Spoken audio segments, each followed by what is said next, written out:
Республиканское государственное дейді орысша.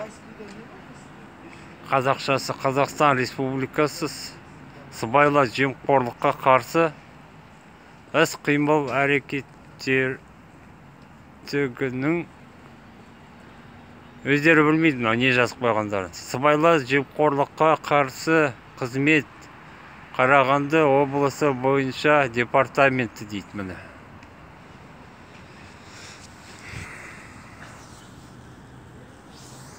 Ассаламу алейкум, алдалашым, қасиет қазақ халқым, Асқар Арғын Баһадүр, Қазақстан патриоты, ұлтжан ашыры. Бүгін мінекей қазанның 6-сы 17 қазанда мен Малтабаров Аслан дегенге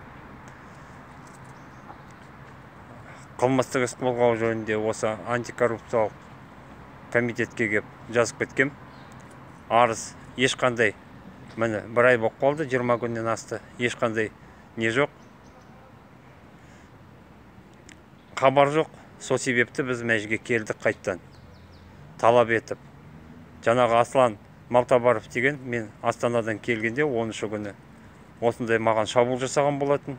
Қоқан-лоққы жасап, түнде жетіп келіп үйіме баса көктеп кіріп, соны мен сіздерге хабарлаған болатым. Қазір қайттан осы жерге кеп тұрмыз.